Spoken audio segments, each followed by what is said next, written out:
easy to say no, I'll just stay home, thanks anyway. It sounds like fun, I'll catch the next one, maybe, if I've had a better day. You could be connecting instead of... Welcome back. This is Vous Valet Designer Challenge. We're on episode 2. I'm Elizabeth Carol Savenkoff, and welcome.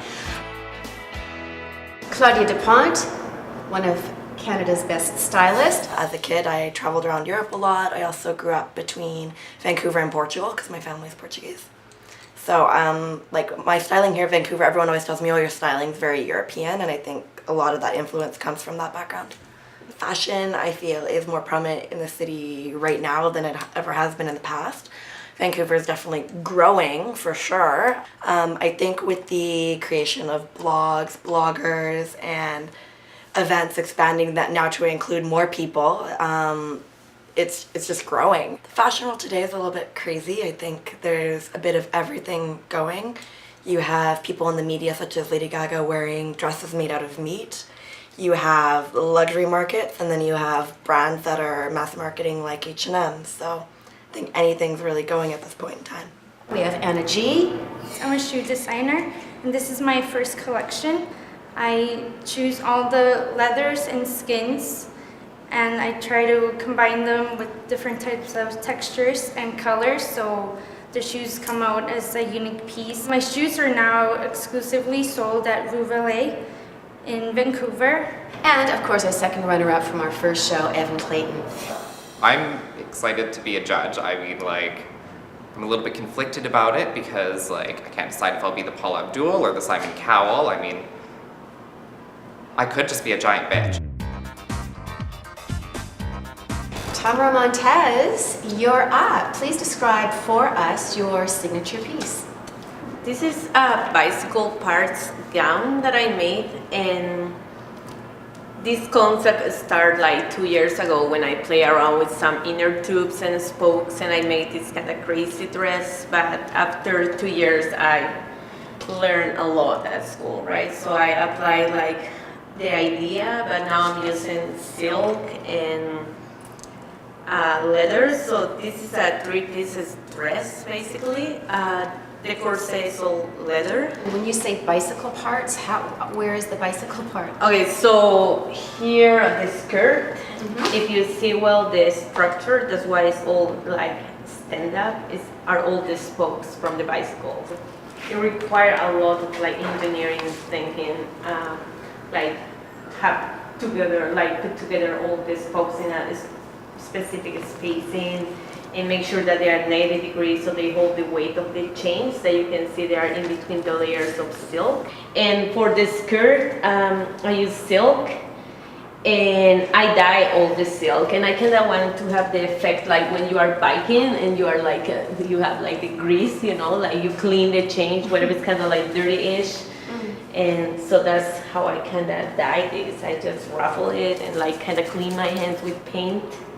It was very challenging, but my background, actually I'm an engineer, so it was kind of nice to go back to think as architecture, but with fabrics, because that's why it's fashion, right? What kind of store would you visualize this selling in?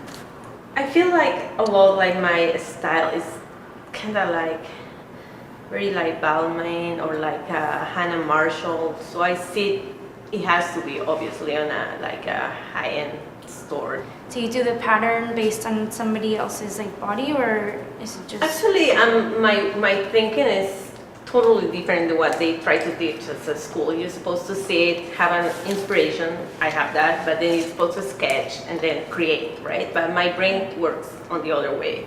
I need to sit in front of a mannequin and listen some good stuff and be in a good mood and then start playing. That's how I came up with this top. I was just like playing around with fabric that wasn't even like leather, it was like similar to stuff that looks like leather. If you were to take a woman from any time in history or present that would wear this, who would it be? Probably Lady Gaga too, totally. Or me. Anna, would you please describe to the judges your signature piece? Sure, so this piece is something very classic to what I do. It's a draped flowy dress you could wear anywhere essentially. It's really beautiful, like with sandals in the city or dressed up. I'm a big fan of hand sewing. I really don't, to be honest, don't like machine sewing, so I try and do everything by hand as much as possible, at least the outer decorative layers that don't need to be as structural as the inner layers. I love like the to color. do all by hand. I think the color's beautiful. Yeah, it's all hand dyed with indigo, naturally. So, and the draped overlay here is hand printed using traditional etching. So traditional printmaking, so basically engraving lines into copper and then running the silk through the press. Wait, so that's a face on that. It's a face. So this is one of the rawest looks I've ever done. The actual hem here would typically be done, but with this one I let it just because there's so little detail in the whole look.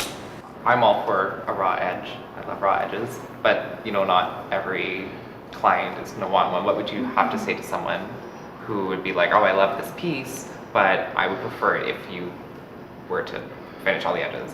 I would love that client because I like when people bring their own message and aesthetic into work. I might hire someone else to hem it, or I might do like a really fine blanket stitch around the whole thing.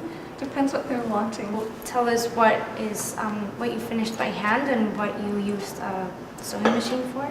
Oh sure, so these ones are machine sewn, and then all the binding and zipper and applique print are hand done. Who's your ideal target market then for something like this?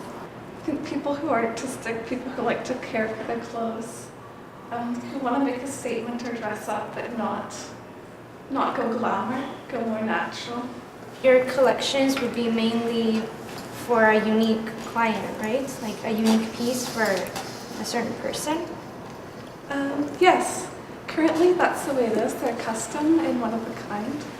And I do a lot of stuff where stylists pull my work. I view fashion as many things, but I think what I have to contribute to fashion is the art aesthetic. I am more sensitive to the way a fabric drapes or the perfect shade of blue. From start to finish, how long did this take? I'll shamefully admit that it was done right before a fashion show, so my mom finished the top for me. So Kylie Gill, please explain your signature piece to us. So this is a piece I designed for myself last fall. It's made of a polyester, which is waterproof, and it's also insulated on the inside. An interior secret pocket on the inside, a very wide full hood, rib knit cuffs, 4 extremely large pockets on the inside of my lined jacket. This hood could be worn separately if you're that kind of girl. Would you ever contemplate doing like a longer version of the coat? Oh yeah, I think that would be very If you were to cool. go to like Eastern Canada, like Montreal, it's so cold. You Yeah. definitely want that Oh, like down to like your feet. Yeah, and that would be a great like additional option. You could buy the longer short version. What price point would you put this at? Probably price pointed at around $300. I've been trained to kind of see with time if you'd actually be able to make money off that price, and you would with the design and how I worked with the fabrics and stuff. Yeah. What would you envision this jacket with if you could pair it up with anything? I think, honestly, the best way I'd rock it is probably with some, some really cool boho out there jewelry, something, and like maybe a hemp shoe and a dark jean or something, just something fun and playful. What are your other pieces in your collection? I have a variety of pieces. My specialty is actually in dresses and gowns. This like totally intrigues me now that you said that you do gowns and dresses. Like, describe to me what one of your gowns or dresses would look like. My favorite dress, which was actually the piece that I was, oh, should I bring this or that, was a blue gown. It's a vintage satin. It looks like, if you can visualize a dark blue ocean with raindrops on it, that's what it looks like. It's kind of very interesting. A full princess corset with the seam lines here, seam lines coming up, sweetheart neckline, pleats along the cups and pleats coming down along the sides, mermaid style for a length, and then completely backless and 2 straps coming from here and wrapping around to the other side. So I love structure, which you'll obviously see in my pieces. Usually when I do dresses and stuff like that, I love my seam lines, I love corsets and things like that, streamlined. What made you make this decision to show us this one? This is one of my more recent pieces than the dress, so that was important to me to bring something current and up to date. I also enjoyed, this is a little bit more day wear. This is something you could wear any day. So I guess when people see it, it's good to have something that's not so niche market. I not heard from one of our designers in the last couple of days, and she validated that she was going to be here a few days ago. And we don't know where she is. She's sort of disappeared. I think I've got some ideas in mind, just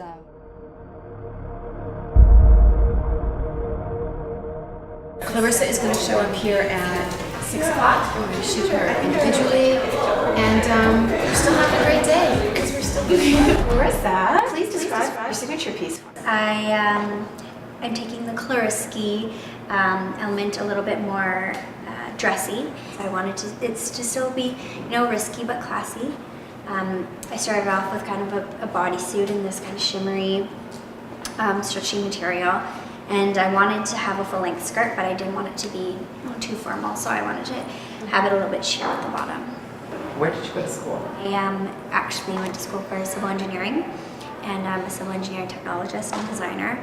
So this was something I kind of just picked up.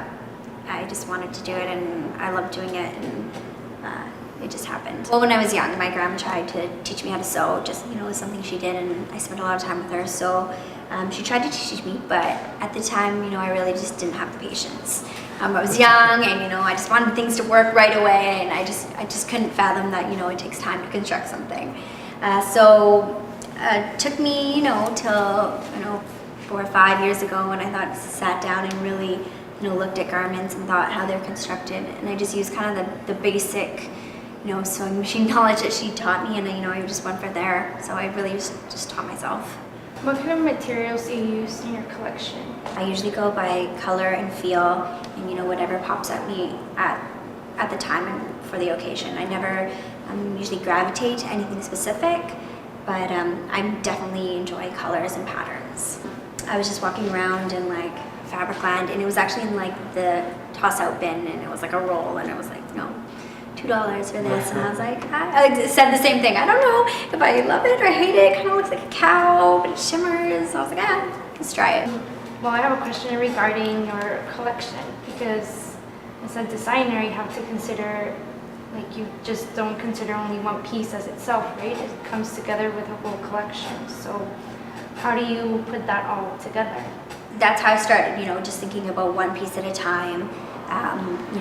Going to different events, and I have my own fashion blog, so just thinking about what I want to put out there, and that's how it all started. All my pieces have that Clarissa, classy, risky element into it. Who would you say, historically or in the present, who would you want to wear that?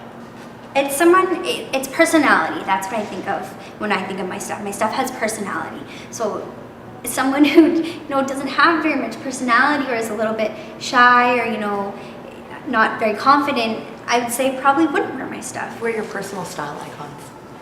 Style icon, my favorite.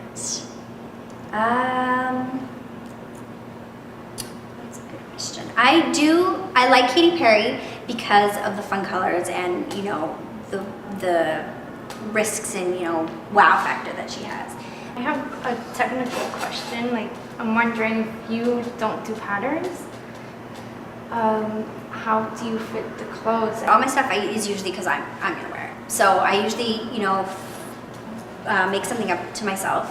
Thank you so much for showing us your signature piece. We really appreciate it.